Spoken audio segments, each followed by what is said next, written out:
January of last year, you were wrapping up a charity reunion concert, and I can't believe it was just January. And it was with the rest of the original Wiggles when your life changed forever. Tell us about that moment. Yeah, so it was an interesting one. So we'd done a few reunion shows with the original Wiggles for those kids that grew up, and because it is such a part of their life, and we wanted to get the original group back together. So we'd done 3 performances already. Then last year in summer here in Australia, we had terrible bushfires that ravaged much of our state in New South Wales. And the guys said, look, why don't we get together and do a reunion concert of the original Wiggles to raise money for the bushfires to try and help people out. So we did that. Within a week or maybe 9 days, we organised for this show to be put on. And I was very conscious of the fact that to do a Wiggles concert, you need to be quite fit because it's quite an energetic show. So I'd been making sure that I was working out beforehand, walking, getting myself in shape. But at the end of the show, I actually suffered a massive heart attack that sent my heart into cardiac arrest. And at that point in time, I didn't have any warning signs or symptoms. I had no idea that I was at risk of having a heart attack, let alone going into cardiac arrest. And I didn't know anything about it. And to be honest, I don't remember a lot about the day at all. They call that trauma amnesia. So I went into cardiac arrest and needed to be resuscitated. So people around me, luckily, knew how to do CPR. And there was a defibrillator at the venue, an AED. And had it not been for those people stepping in at that point in time, I probably wouldn't be here today because, when somebody's in cardiac arrest, they're not going to make it unless somebody, puts up their hand and says, I'm going to help this person, because quite often the ambulances don't arrive in time to get there to resuscitate in time. So it really is up to bystanders to take on that role. Unfortunately for me, there were 4 people around me who really stepped up. 2 of them were fans in the crowd who just went along that night to see a show and didn't know that they were going to end up saving the life of somebody who they'd watched on TV for many years. So, a very interesting experience, and indeed it did change my life. So I have a few questions that are coming to mind. One, do you speak to those people still? Do you have a relationship with them? Yeah, I bet you do. Yeah.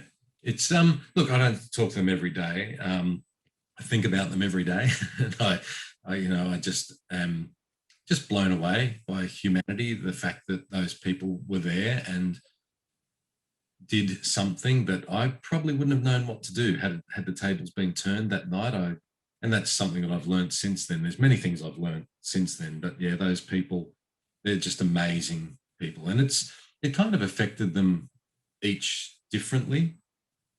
Because it's quite a confronting situation from what I've heard when somebody collapses in front of you and you don't know exactly what's wrong with them, particularly then if you do understand that they're not breathing and they have no pulse. That would be very confronting because you're in a position where somebody's life is in your hands. And a number of people on that night who witnessed what went on were, I would say traumatized. I think they're okay now. But it took a little bit of time for them to sort of come to terms with what had happened and what they'd seen. And I know some of the people struggled with the fact that they didn't or they weren't able to kind of step up and get involved in the process of resuscitation. But, that's human nature, right? Everybody responds differently. But thankfully for me, there were some people around who were able to do that. So I guess part of my mission for all of us. Yeah, well, thank you. But part of my mission now is to try and share my story so that people can understand that saving a life isn't hard to do. It's not a difficult task because any attempt at resuscitation is better than no attempt. So when I say had the tables been turned that night, I would have frozen. I would have gone, look, I'm not trained in CPR. I wouldn't have a clue what I'm doing. And I don't want to hurt this person. I don't want to make them worse.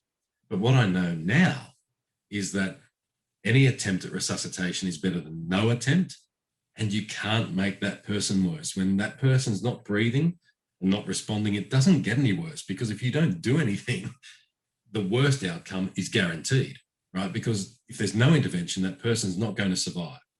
So that for me was a real eye-opener. I just did not understand any of that, and that's despite the fact that my wife is a cardiac nurse. Oh, wow. Oh, yeah.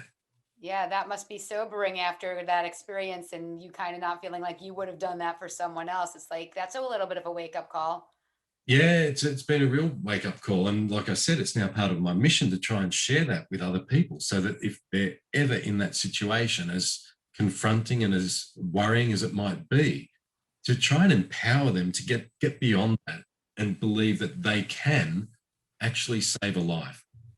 That to try is so much better than to not try, because if you don't try, there's one guaranteed outcome.